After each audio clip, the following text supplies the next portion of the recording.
Évidemment, Maître Ganga, puisque vous en parlez déjà, c'est le constat, je crois, que tous les Congolais ont dû faire.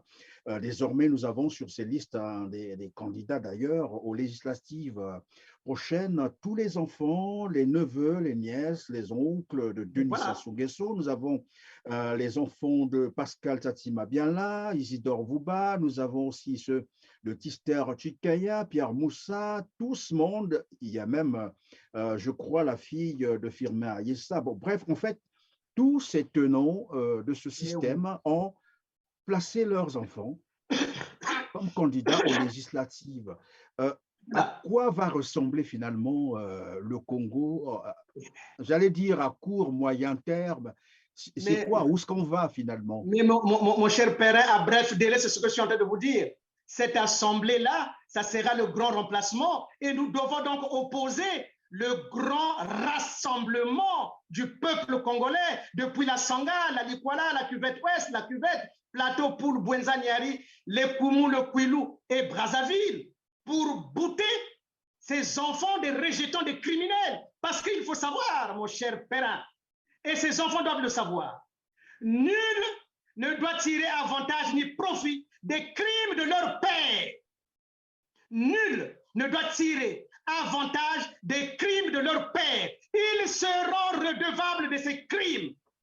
Sassou que vous voyez, si vous lui posez la question, quelle est la place d'un criminel dans une république? Vous savez ce qu'il va vous répondre? Il va vous dire que la place d'un criminel dans une république, c'est bien la prison. Lorsqu'un criminel organise les élections, les populations de la Sangha, de la Likwala, de la cuvette ouest, de la cuvette des plateaux, du Poul, de la Bwenza, du Nyari, de la Lekumu, du Kwilu et de la ville autonome de Brazzaville doivent faire quoi? Les Congolais vont vous répondre, bien entendu. Alors, Maître Voilà, M. Perrin. évidemment, Voilà, merci. M. Perrin. Je n'ose pas donner la réponse parce que je pense qu'il faut qu'on attende.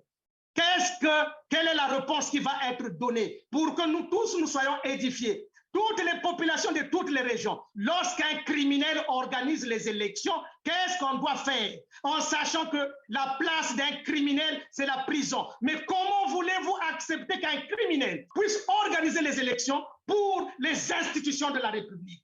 Est-ce que vous pensez que vous êtes sérieux, une telle population qui accepterait ces élections-là? Je demande donc à la population, restez chez vous parce qu'un criminel ne peut pas organiser les élections.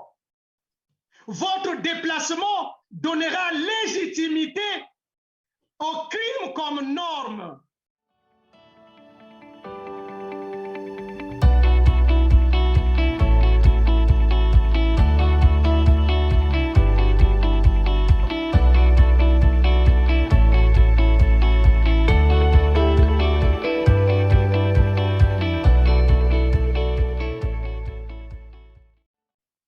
Bonjour, bonsoir, fidèles téléspectateurs. C'est toujours un plaisir pour moi de vous compter encore parmi nous aujourd'hui dans cette émission Droit de savoir où j'ai le plaisir de recevoir de nouveau Maître Amédée Ganga avec qui nous allons parler de son association, l'Association congolaise pour le refus des crimes et de l'injustice qui a désormais une nouvelle approche, notamment l'assistance et l'accompagnement judiciaire des victimes de torture, de viol et de bien d'autres crimes. Bonjour, Maître. Bonjour, mon cher Christian Perrin. Comment allez-vous? Ben, je vais très bien, je l'espère aussi bien pour toi. Il en est de même, exact. Merci beaucoup. En tout cas, merci de votre disponibilité, Maître Amédée Ganga. Vous êtes avocat au barreau de Paris. Votre association vient de franchir un nouveau pas. Je l'ai dit tout à l'heure, désormais, vous avez la possibilité d'assister judiciairement les victimes, j'ai dit, de torture, de viol et de bien d'autres crimes. Peut-être que je n'ai pas ressassé toutes les victimes dont votre association pourrait s'intéresser. Peut-être que vous allez les compléter. Oui, merci beaucoup, mon cher Christian Perrin, de faire état désormais d'un pas qu'on a franchi effectivement, et vous avez raison, la mise en place d'une association congolaise pour le refus de crimes et de l'injustice. Oui, vous l'avez rappelé, ça concerne effectivement des victimes, mais ça va plus au-delà, c'est-à-dire ça va dans la recherche même d'un État juste, d'un État Kimuntu, comme on dit, pour essayer de faire en sorte que nous vivions dans une organisation qui puisse refuser les crimes, les injustices pour un État juste. Donc, un mieux-être et un bien-être pour toutes les communautés qui vivent sur l'ensemble du territoire congolais. Mais le refus de crimes et de l'injustice, en réalité, c'est quoi? C'est fondamentalement notre propre humanité qui est appelée à résister à tout ce qui est contraire à la vie, laquelle vie est sacrée. Donc, il s'agit d'un défi de l'existence. Un défi de l'existence, mon cher Christian Perrin, parce que se pose à nous, soit nous allons animaliser notre humanité, ou nous allons plutôt humaniser notre humanité. Donc, je l'ai déjà rappelé, le crime, mon cher Perrin, le crime est une destruction de l'humanité. Donc, se pose à nous un véritable défi, le défi de l'existence, le défi de notre propre humanité, laquelle doit faire obstacle et doit s'opposer absolument à tout ce qu'on appelle, à tout ce qui peut être crime et à tout ce qui peut être injuste pour notre propre humanité. Donc voilà à peu près l'ossature de notre association du refus de crimes et de l'injustice, mais ça s'articule aussi autour des principes aussi simples, M. Perrin, que vous connaissez. Ne faites pas aux autres ce que vous ne voulez pas qu'on vous fasse. Ne faites pas aux autres ce que vous ne voulez pas qu'on vous fasse. On va en parler donc aujourd'hui, Maître Amédée Ganga. Bonjour, bonsoir à vous aussi qui venez de nous rejoindre sur Keller TV. En tout cas, vous avez fait le meilleur choix. Moi, c'est Christian Perrin. Au cours de cette émission, nous parlerons également des élections législatives donc, du 10 juillet 2022. C'est vrai que les agents de la force de l'ordre ont déjà, je crois, voté, puisque désormais c'est comme ça au Congo-Brazzaville, ce sont les agents de la force de l'ordre qui votent avant le vote général. Et ces élections concernent donc le renouvellement du Parlement congolais. Encore merci à vous qui nous avez fait confiance. Alors, Maître, tout à l'heure, nous avons déjà amorcé, évidemment, le nouveau pas que vient de franchir votre association. Et je disais, ceux qui sont concernés, c'est des Congolais, simplement des Congolais, que des Congolais, ou bien c'est aussi tout le monde, surtout que vous êtes installé au niveau de Paris? Oui, non, mais c'est une association qui s'ouvre à l'extérieur, mais fondamentalement, je pense qu'il est utile de rappeler qu'au premier chef, ça concerne les Congolais, parce que la vie au quotidien aujourd'hui sur le plan politique est devenue une vie tout à fait difficile dans ce pays-là. Et donc, le refus de crime et de l'injustice est un mécanisme, est un concept qui concerne l'ensemble des Congolais d'abord, avant tout, mais ça n'empêche que ce concept peut être vendu, ou j'allais dire, peut être partagé avec d'autres, puisque tous les pays africains vivraient pratiquement que de cela. Pourquoi nous en sommes arrivés là, mon cher Perrin? Mais parce que dans la situation du Congo, par exemple, on nous a imposé ce qui s'appelle la révolution permanente du crime impuni. Et nous avons pensé que le refus du crime et de l'injustice doit s'articuler autour d'une arme que l'on appelle la révolution par le droit. Parce que au crime, il faut opposer l'antithèse ou l'antidote qui est le droit. Parce qu'on ne peut pas combattre le crime par les moyens criminels, mais il faut combattre le crime par les moyens de droit. Parce que c'est celle-là, finalement, qui vient civiliser notre humanité. Nous ne serons humanité que lorsque nous aurons compris que nous sommes d'abord titulaires des droits.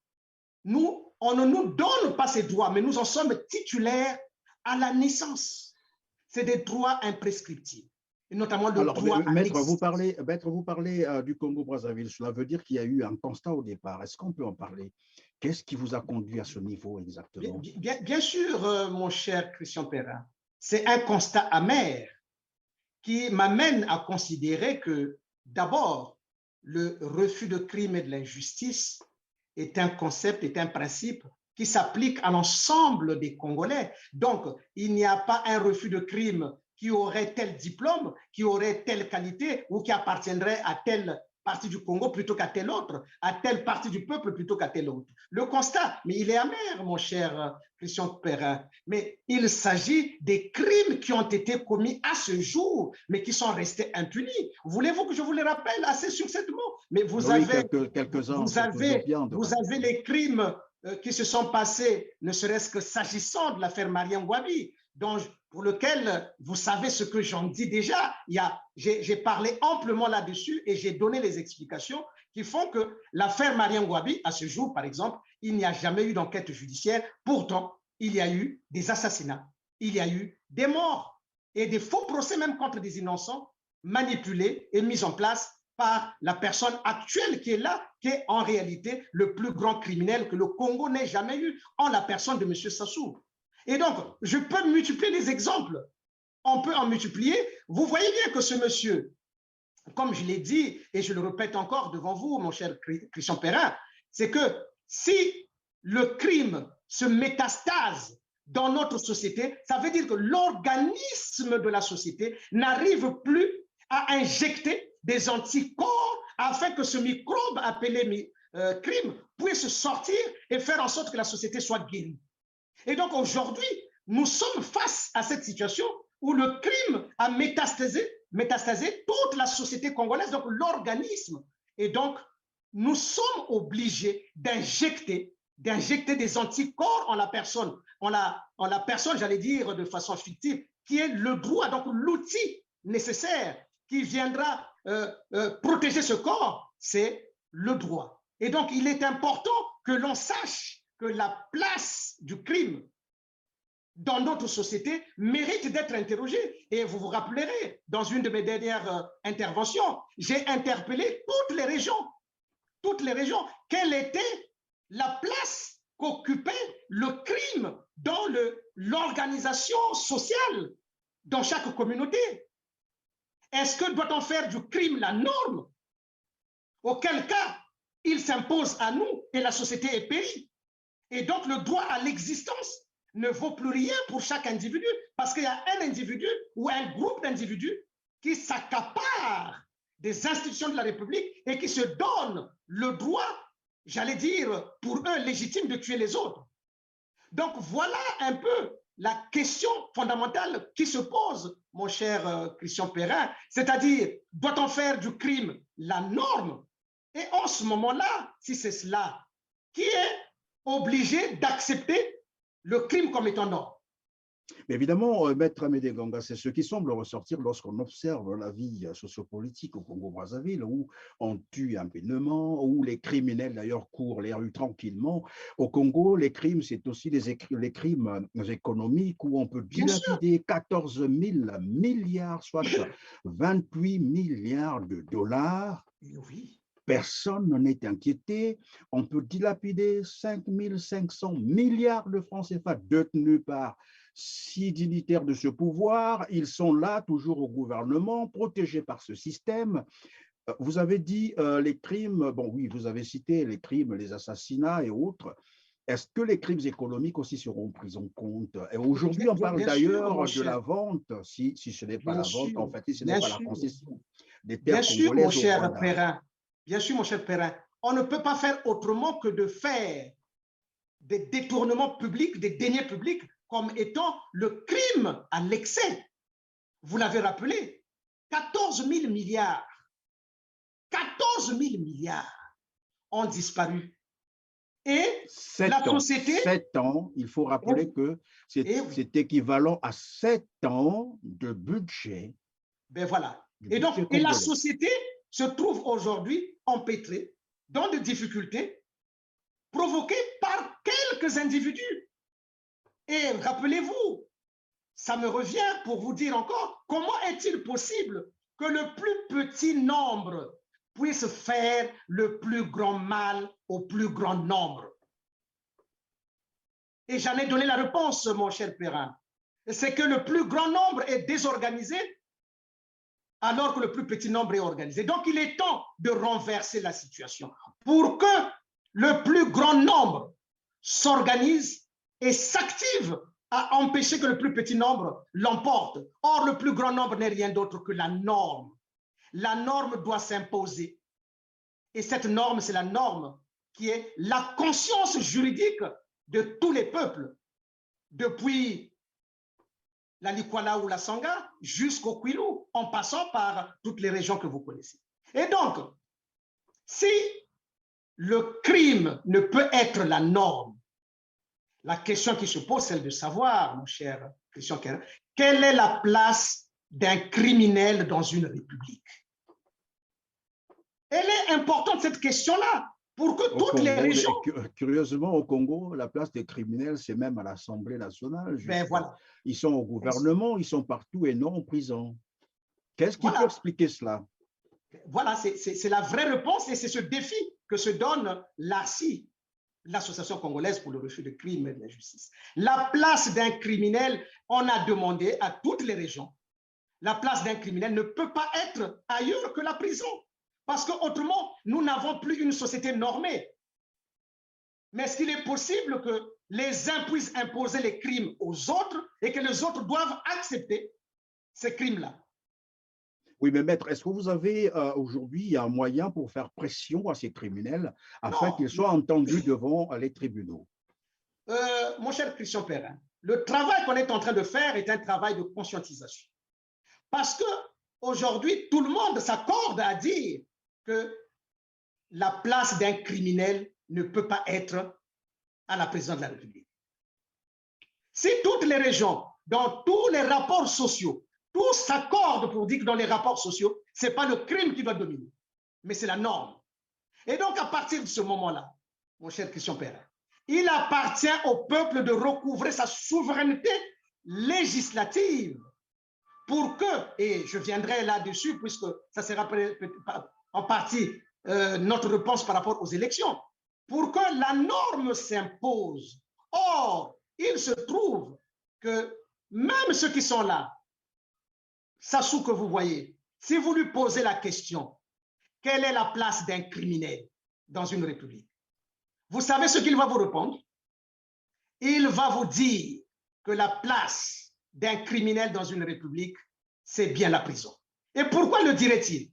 Mais parce que regardez, mon cher père, lui, en tant que président de la République, prétendument président de la République, considère que des personnalités comme Jean-Michel Mokoko, des personnalités comme Okombi Salissa, des personnalités comme Dabira, des personnalités comme Boukadia, des personnalités comme le général Mbaou, méritaient d'aller en prison parce qu'ils violaient la loi, selon lui.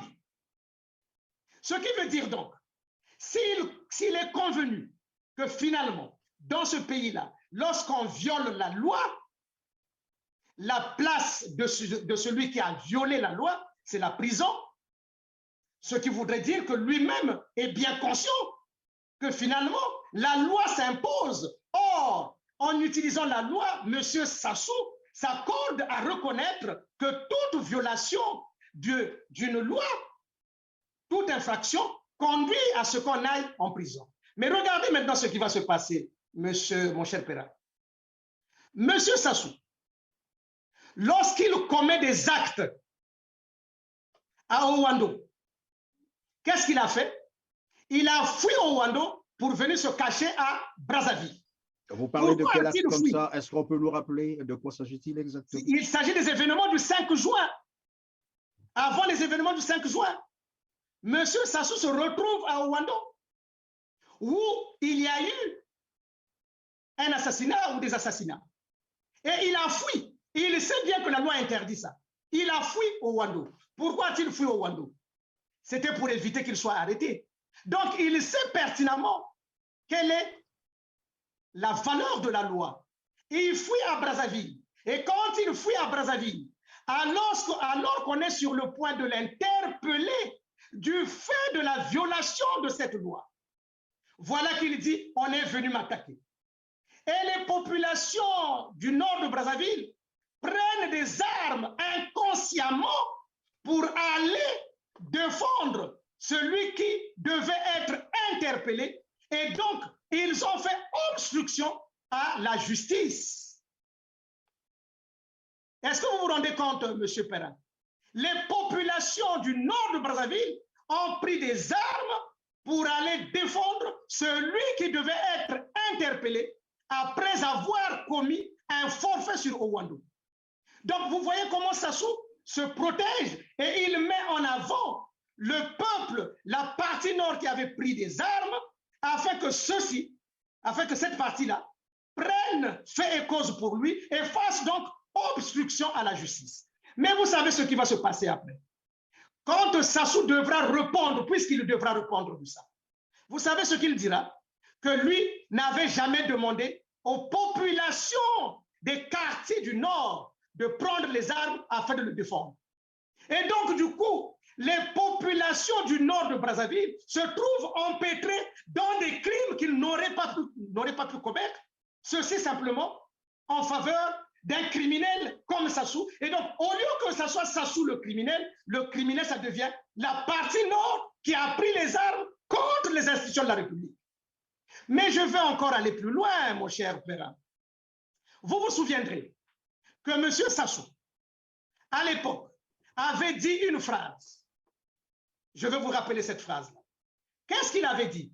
Quand la Constitution de 92, quand la Constitution est violée, qu'avait-il dit? Les démocrates ne doivent pas l'accepter. Je reprends bien, M. Perrin, c'est important. Quand la Constitution est violée, les démocrates ne doivent pas l'accepter. Nous avons là deux mots essentiels. D'accord? La Constitution et le viol. Cependant, est vrai le fait que jamais je ne pourrais accepter que la Constitution soit violée.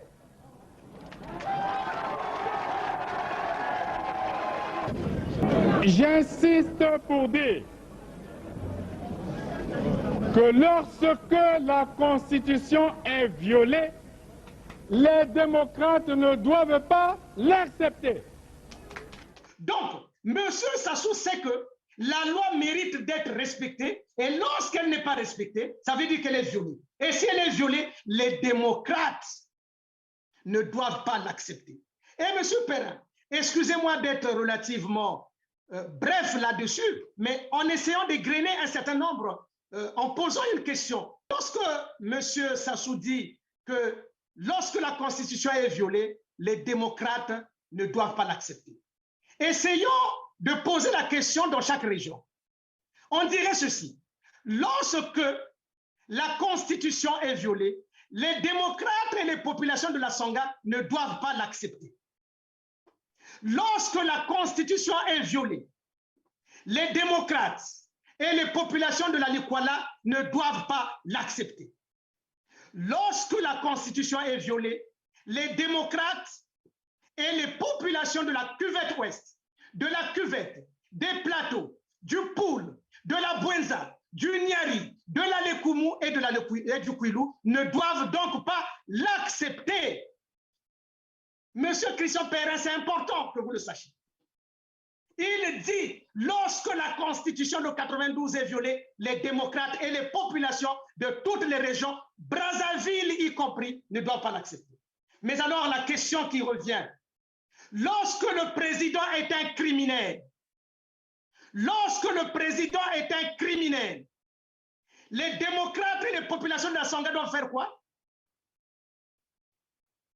Lorsque le président est un criminel, les démocrates et les populations de l'Elikwala, de la cuvette ouest, de la cuvette, des plateaux, du Poul, de la Bwenza, du Nyari, de la Lekumu et du Kouilou doivent faire quoi?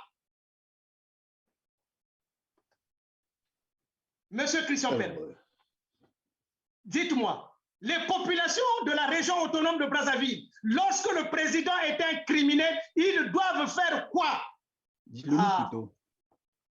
Les démocrates, de ceux qui avaient participé à la violation de la Constitution qui ne devaient pas l'accepter doivent faire quoi?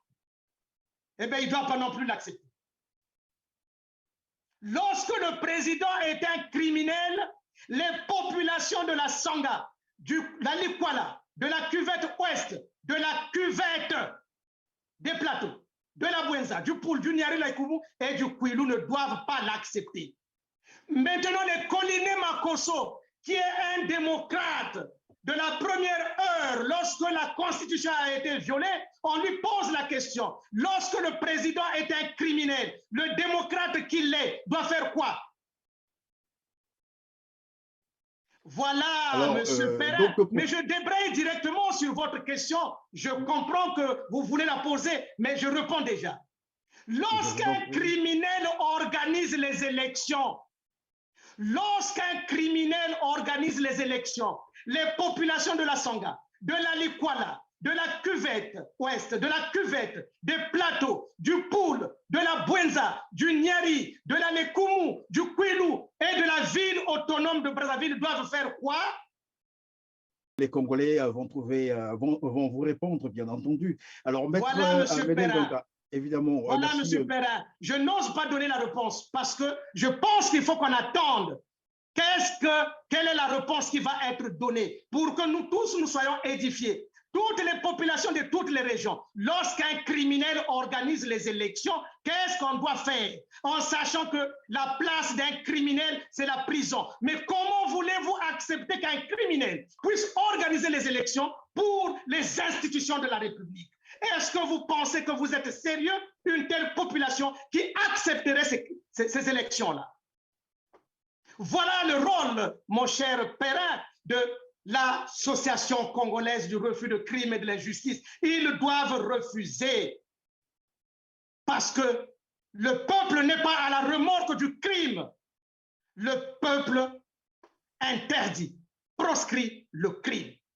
Voilà, M. Perrin, ce que j'avais à dire dans cette intervention qui débraye sur les élections, puisque vous me poserez la question, mais sachez déjà que la question que nous posons à notre peuple, aux démocrates et aux populations de toutes les régions, lorsqu'un criminel dans la place serait en prison, organise les élections, que fait-on?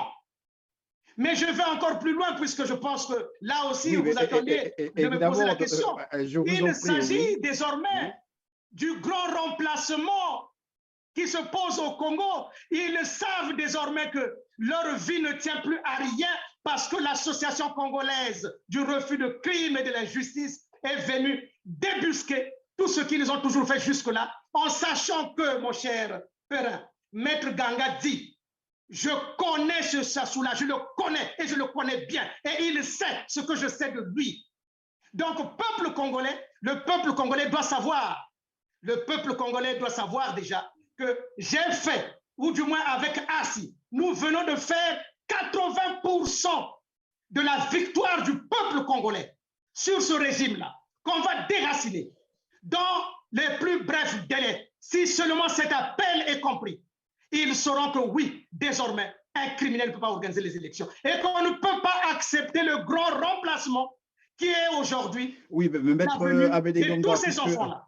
Oui, Maître Amédée Ngonga, puisque vous amorcez déjà sur le volet politique, notamment les élections législatives du 10 juillet prochain, vous parlez déjà du grand remplacement. Je ne comprends pas bien ce que vous voulez dire par là. Eh bien, vous voyez, pourquoi vous parlez du grand remplacement?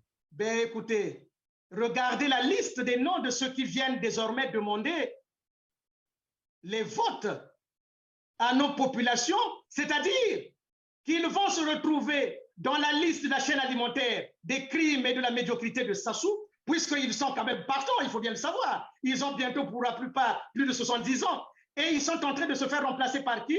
Par leurs enfants. Mais ils doivent savoir. Le grand remplacement, c'est cela. Compter le nombre de Sassou qu'on compte désormais qui sont candidats, compter le nombre de ces hommes politiques qui sont candidats. Ils savent que désormais, leur vie ne tient qu'à ces enfants qui vont arriver. Évidemment, Maître Ganga, puisque vous en parlez déjà, c'est le constat, je crois, que tous les Congolais ont dû faire. Désormais, nous avons sur ces listes des candidats d'ailleurs aux législatives prochaine tous les enfants, les neveux, les nièces, les oncles de Denis Voilà. Sassou Nguesso. Nous avons les enfants de Pascal Tatima Biala, Isidore Vouba. Nous avons aussi ceux de Tister Chikaya, Pierre Moussa, tout ce monde. Il y a même, je crois, la fille de Firmin Ayessa. Bon, bref, en fait, tous ces tenants de ce système ont placé leurs enfants comme candidats aux législatives. À quoi va ressembler finalement le Congo, j'allais dire à court, moyen terme? C'est quoi? Où est-ce qu'on va finalement? Mais mon cher Perrin, à bref délai, c'est ce que je suis en train de vous dire. Cette assemblée-là, ça sera le grand remplacement et nous devons donc opposer le grand rassemblement du peuple congolais depuis la Sanga, la Likwala, la cuvette ouest, la cuvette, Plateau pour Bouenzaniari, les Koumou, le Kouilou et Brazzaville pour bouter ces enfants des rejetons des criminels. Parce qu'il faut savoir, mon cher Perrin, et ces enfants doivent le savoir, nul ne doit tirer avantage ni profit des crimes de leur père. Nul ne doit tirer avantage des crimes de leur père. Ils seront redevables de ces crimes. Comme il n'est pas permis que l'on tire avantage des crimes d'un tiers. En fait, vous voulez nous dire que tous ces enfants-là, les neveux, nièces et autres, sont complices de ce système, c'est cela? Ils seront complices parce qu'ils ne sont ce qu'ils sont que grâce aux crimes de leurs parents.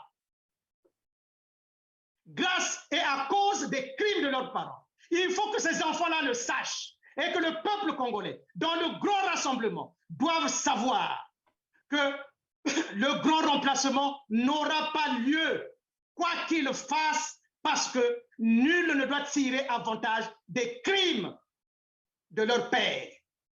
Ils ne doivent pas penser que ce que leur père en fait n'aura rien à voir avec eux. Non, c'est faux. Ils seront complices parce qu'ils ne seront ce qu'ils sont que grâce aux crimes de leurs parents. Voilà, mon cher Perrin. Donc, il faut que tout le monde le sache. Il faut que ça soit acté que s'ils veulent faire le grand remplacement en pensant que leurs enfants au pouvoir les protégeraient mieux, maintenant ils ont tort parce que le peuple gagnera toujours. Et aujourd'hui, avec Arsi, nous allons conscientiser ce peuple. Et d'ailleurs, il faudra poser la question à ces enfants-là. Quelle est la place du crime dans leur propre conscience à eux? Quelle est la place du crime dans leur propre conscience à eux? Et on posera la question à ces partis politiques. Le PCT, quelle est la place du crime dans l'idéologie du PCT qui vivrait dans cette société, dans cette République? Est-ce que la place d'un criminel, c'est d'être président de la République? Est-ce que la place du crime, c'est d'être la norme de notre organisation?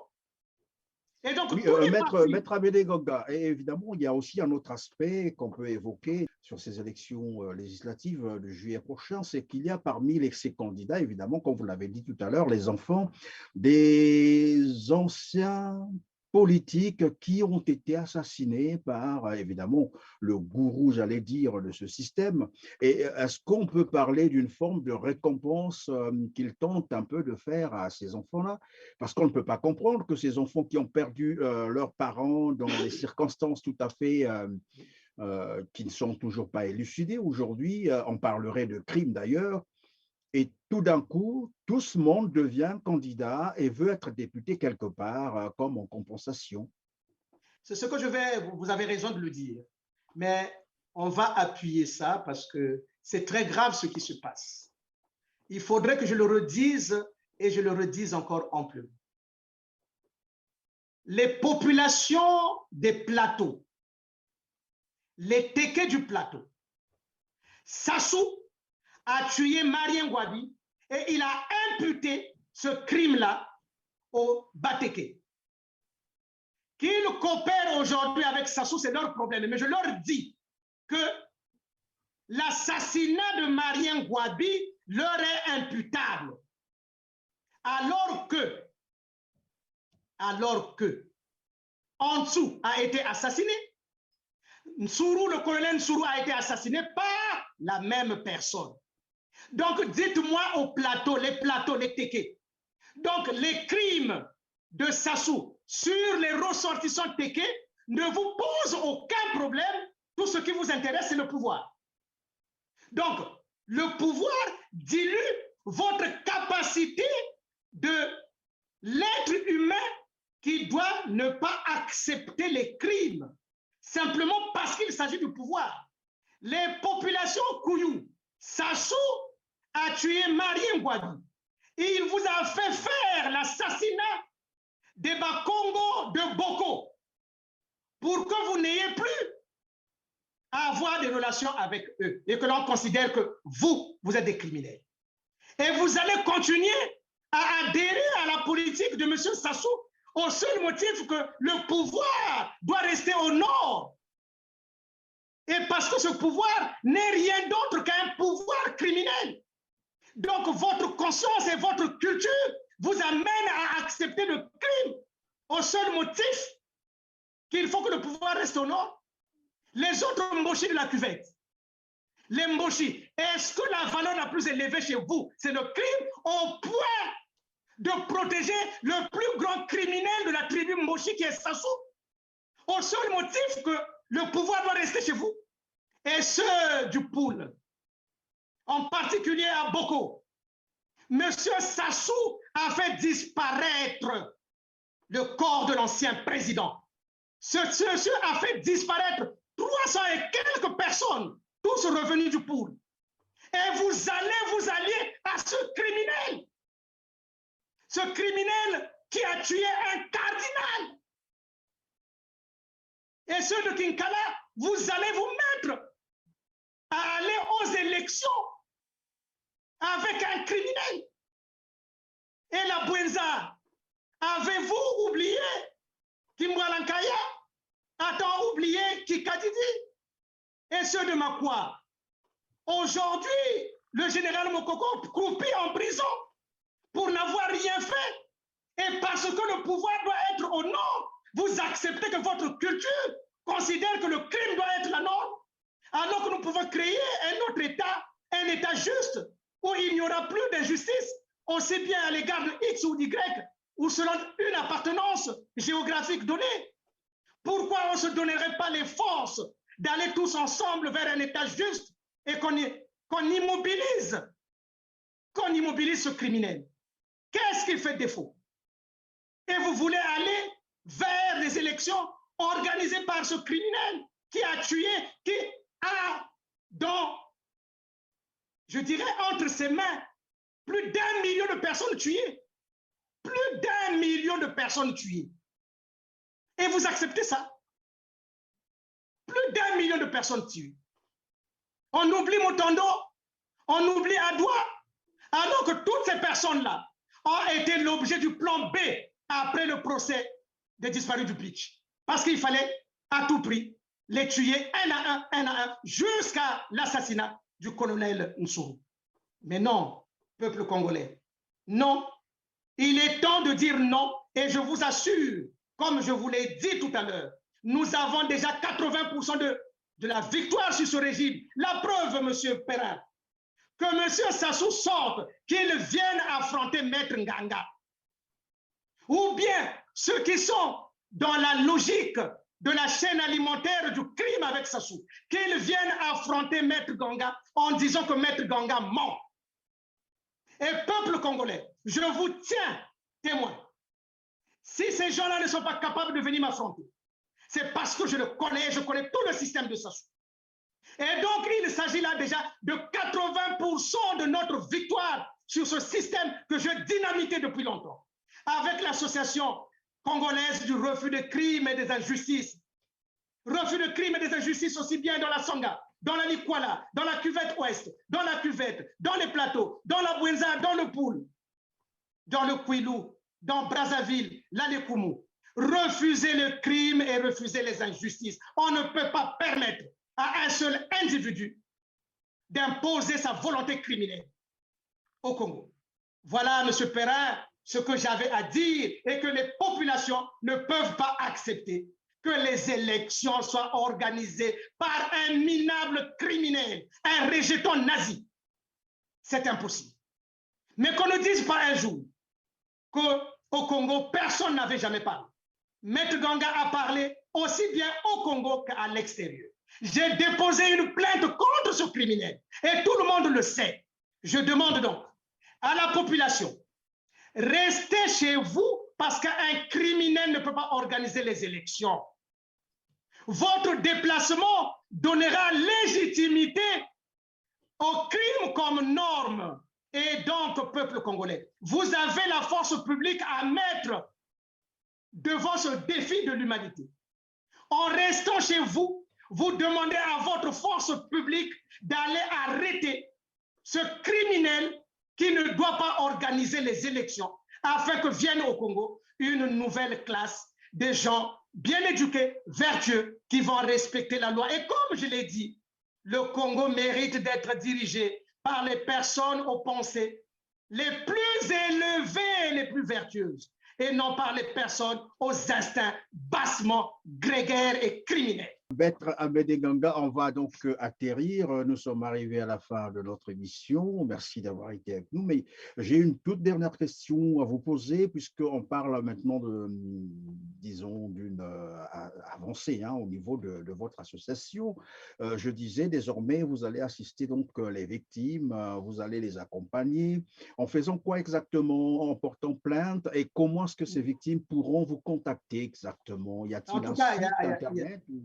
Oui, merci beaucoup, mon cher Perrin, s'agissant effectivement de cette action. Mais il faut déjà considérer que l'action la plus importante, c'est celle qu'on est en train de mener, de sorte que le peuple sorte de la prison où il se trouve. Mais quoi qu'il en soit, aussi, effectivement, toutes les victimes peuvent nous contacter pour servir de conseil, pour les aider à mettre en œuvre les procédures, comme c'est le cas, par exemple, et je reviens là-dessus, la famille Mariam Ngouabi, Madame Céline Ngouabi, qui doit à tout prix déposer plainte parce qu'à ce jour, on n'est pas au courant, on ne sait pas ce qui est arrivé à Mariam Ngouabi. Mais les enfants Massamba Deba, les enfants Kikadidi, les enfants de tous ceux qui ont perdu, donc Kimwalankaya, mais aussi, M. Perrin, plus près de nous, les événements du 4 mars.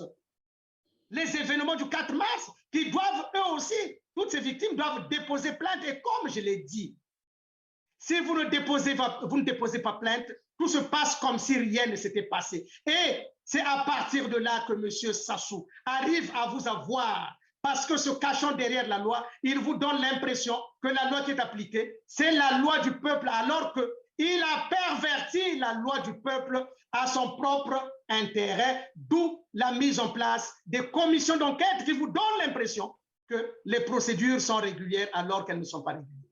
Donc, peuple congolais, l'association congolaise du refus de crime et de l'injustice est là pour l'ensemble du peuple congolais.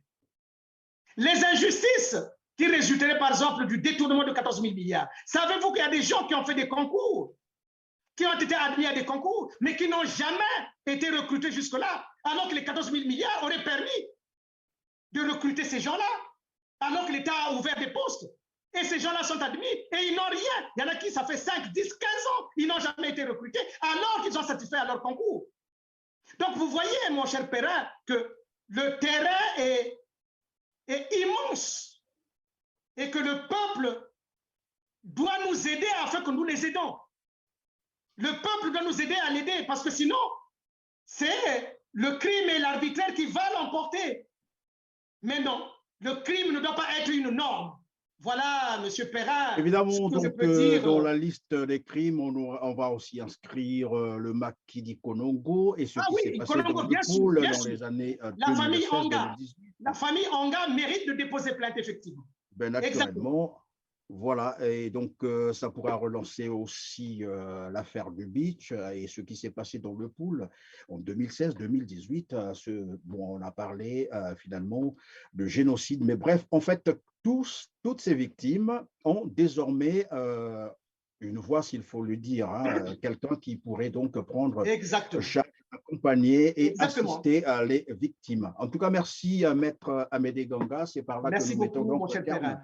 Merci de votre disponibilité. Nous reviendrons toujours vers vous, comme d'habitude, sur d'autres sujets. À vous, mesdames, mesdemoiselles et messieurs, qui nous avez fait confiance aujourd'hui, nous vous disons un grand merci. N'oubliez pas de liker, n'oubliez pas de partager. Et si vous nous avez rejoint pour la première fois sur TLR TV, en tout cas, n'oubliez pas de vous abonner.